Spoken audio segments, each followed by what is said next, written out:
Now that you've learned how to do the basics of data analysis with Pandas, it's time to put your knowledge to the test. And we're going to be working with a really interesting data set. Back in 2018-2019, a bunch of volunteers went into New York Central Park and they basically combed the entire park to find all of the squirrels.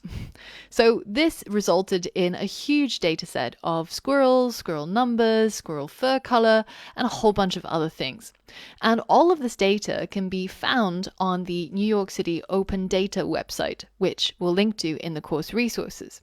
When you head over here, you can take a look at all of the data that they collected.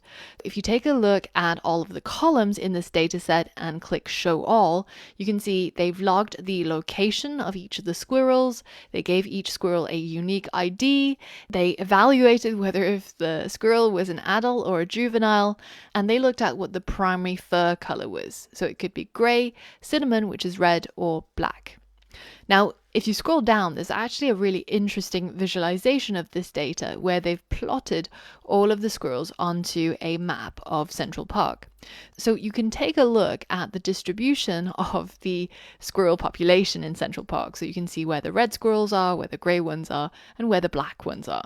So there's only 3 colors really. So what you're going to do is you're going to go to this website, click on Export, and download the CSV data.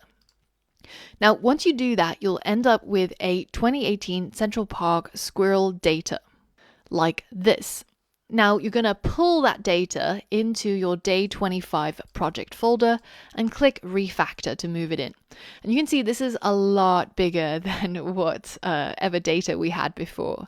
There's thousands of entries, and it's actually real dedication that these volunteers went around logging all of this data, observing all the squirrels. It must have been a very tedious task.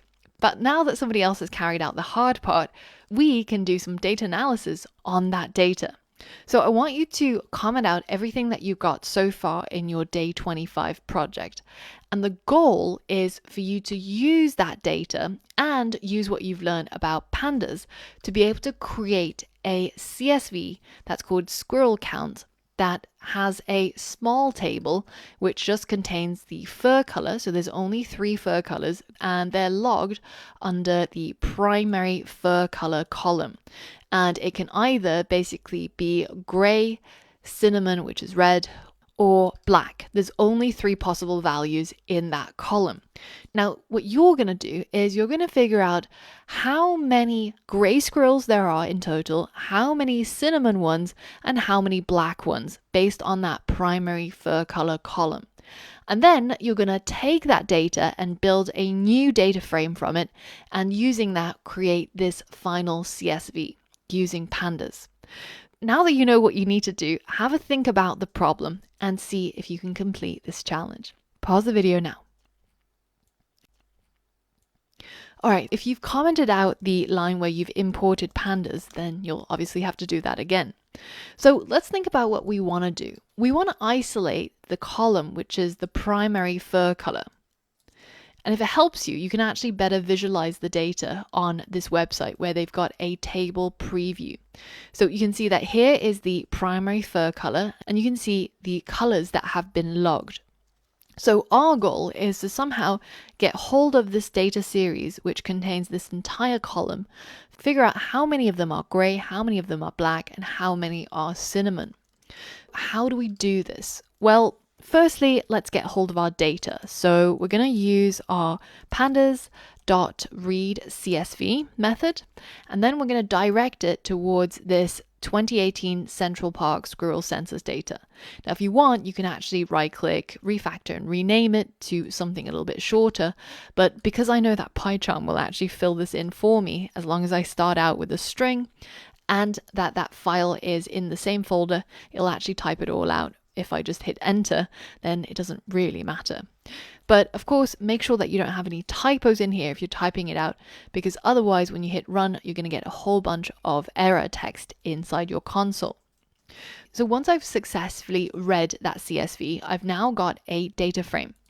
From that data frame, I can get hold of the column that I'm interested in, which is called primary fur color.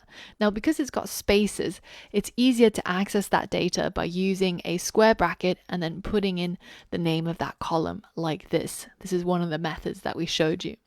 Now, once I've gotten hold of that column, well, the next thing I need to do is to find all of the rows in that column where the data is equal to each of the colors. So there was the color, which is gray, so Gray, not EY. And then once we've got hold of all the gray squirrels, then we're going to pull that out from our data. So now we should have a bunch of gray squirrels. And it's probably a good idea to print them out just to see if that actually worked. And because I expect there'll be lots of rows with gray squirrels, it makes sense to make it a plural, gray squirrels. So now if I hit run, you can see listed here are all of the rows where it contains a gray squirrel. Now it's redacted this table so that it can actually display it in the console, because we know that there's many columns and there's many rows. It's just showing you the first few rows and then the last few rows, and also the first few columns and the last few columns. So we can be pretty sure that we've managed to get hold of all of the rows that contain gray squirrels as their primary fur color. Now, what if we wanted to know the gray squirrels count? Well, we could use our length method, because remember, once we get hold of the rows, it kind of gets treated a bit like a iterable, so like a list. And you can use methods like length on this data.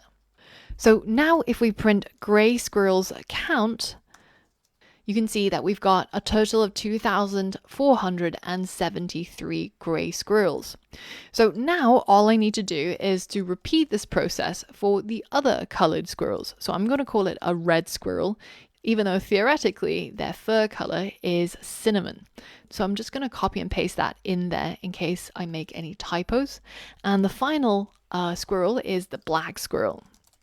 So those are all three squirrel types, and if I go ahead and print out all of these, so the red squirrel count, the black squirrel count, and the gray squirrel count, you can see that you've got mostly gray squirrels, a few red ones, and very rarely do you actually see a black squirrel. I certainly haven't seen one recently. Now that we've got our three values, it's time to construct our data frame. So to construct our data frame, the easiest way is to actually just create a dictionary. So I'm going to create a data dictionary, and this dictionary is going to have two key value pairs. So the first key is going to be the fur color, and this is going to contain the three fur colors, which is gray, cinnamon or red, and black. And then the next key value pair is going to be the count. So now we can create a list where the first value is going to be the gray squirrel count, next it's going to be the red squirrels count, and finally it's going to be the black squirrel count. So now that we've got our dictionary, and this is what it looks like, then we can go ahead and actually turn this into a data frame. So to do that, we need to get hold of the pandas and then get hold of the data frame class and then initialize it using this data dictionary. So I'm going to save that as df for data frame. And then the final thing I need to do is to get my df to convert to a CSV. So now I get to specify the name of the file, which I will call Squirrel count.csv, and once I hit run, you'll see that new file show up right here, and you can see that it's constructed my new CSV file with all of the data that I've extracted from my Central Park Squirrel census, and I've now got a new table with the data that I'm interested in. So did you manage to complete this challenge? If you found it tricky working with the data frames and figuring out how to get hold of the columns or how to get hold of the rows, depending on the conditions we're interested in, then I strongly recommend to just head back to the last lesson. Just try to write out the code that we're doing in each step of the video yourself, just to make sure that you're 100% sure with what's going on. Once you're ready, head over to the next lesson. We're going to finally build our US states game. For all of that and more. I'll see you on the next lesson.